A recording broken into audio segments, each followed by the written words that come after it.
All right, welcome back. Today we're doing something a little different, something special, actually. This entire explainer was prompted directly by one of you. We got a request to take a look at a personal house plan, and you know what? We just couldn't resist.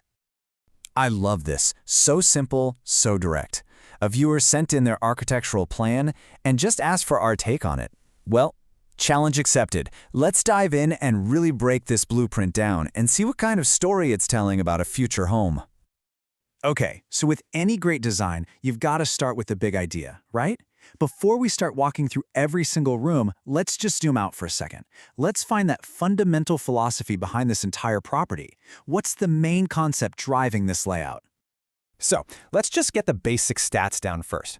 We're looking at a two-story home, 4 bedrooms in total. But pay close attention to where those bedrooms are. See that? One guest room is deliberately put on the ground floor, while the other 3 are all tucked away upstairs. Now, that's not just a random choice. That's our first major clue about a very intentional separation of space, a theme we're going to see again and again. And that clue leads us right here, to the single most important design choice in this entire plan. You have to understand, this home isn't just a collection of rooms thrown together. It is intentionally and very cleverly divided into 2 completely distinct functional zones. This separation, this is the core idea that shapes the whole living experience. And here it is laid out perfectly. Think of this house as having a dual personality. The ground floor, that's your public and social zone. It's the hub. It's for community. Then you go upstairs, and it's a whole different world. That's the private and restful zone, a sanctuary. This split is everything. So let's break down each zone, starting with the social hub downstairs. First up, the ground floor. This whole level is basically engineered for connection. It's where the family's going to come together, where you welcome your guests, and where the daily rhythm of life just plays out. So you've got all the classic social spaces right here. There's this really nice, natural flow from the living room to the dining area and right into the kitchen. And they've even included an outdoor patio, a lanai, which pushes that social space outside. Plus, with the guest room and the laundry down here, pretty much everything you need for daily life and for hosting is all on one super convenient level. Now, the thing that makes this whole social hub work so well is what we call an open concept layout. You've probably heard that term before. Basically, instead of having a bunch of separate boxy rooms, the design just gets rid of the walls between the main living areas. It creates this one big, flowing, and really interactive environment. And this is why it's so brilliant. Just imagine it. You could be cooking in the kitchen, but still be totally part of the conversation happening in the living room.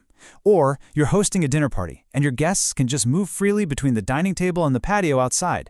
This design is all about removing barriers and just encouraging togetherness. It's fantastic. Okay, so let's head upstairs now to the first floor. And you'll see how the atmosphere here is completely different.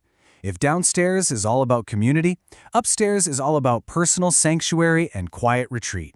The whole energy of the house just shifts.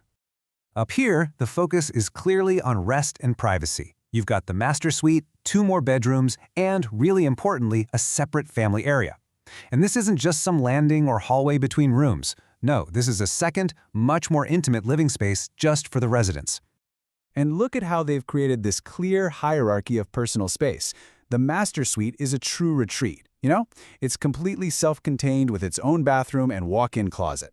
Then, the other 2 bedrooms are clustered together, sharing a bathroom, which creates this perfect little zone for kids or other family members. Now you might be asking, how do you connect these 2 very different zones without losing that sense of privacy? Well, this plan has a super clever solution. It's called the void. It's basically a double height opening over the living room. Now, this isn't just for show. It lets sunlight pour through both levels, which is awesome, but more importantly, it creates this subtle visual connection.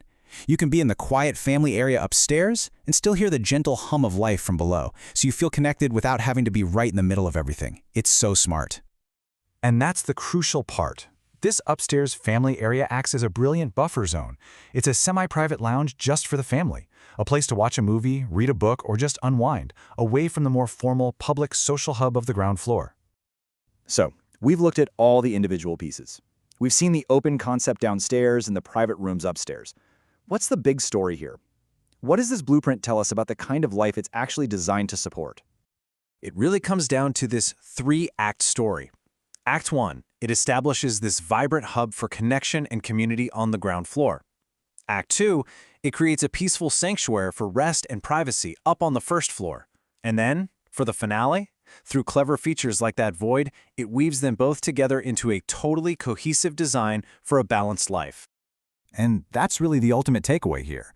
This plan is just incredibly thoughtful. It gets that modern life needs both. It needs moments of social fun and engagement, but it also needs moments of quiet solitude. This isn't just a house. It's a carefully considered environment designed to support both sides of our lives.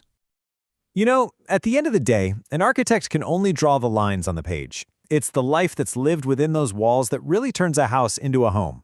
This blueprint, it provides a beautiful stage. The only question left is, what incredible story is going to be written here?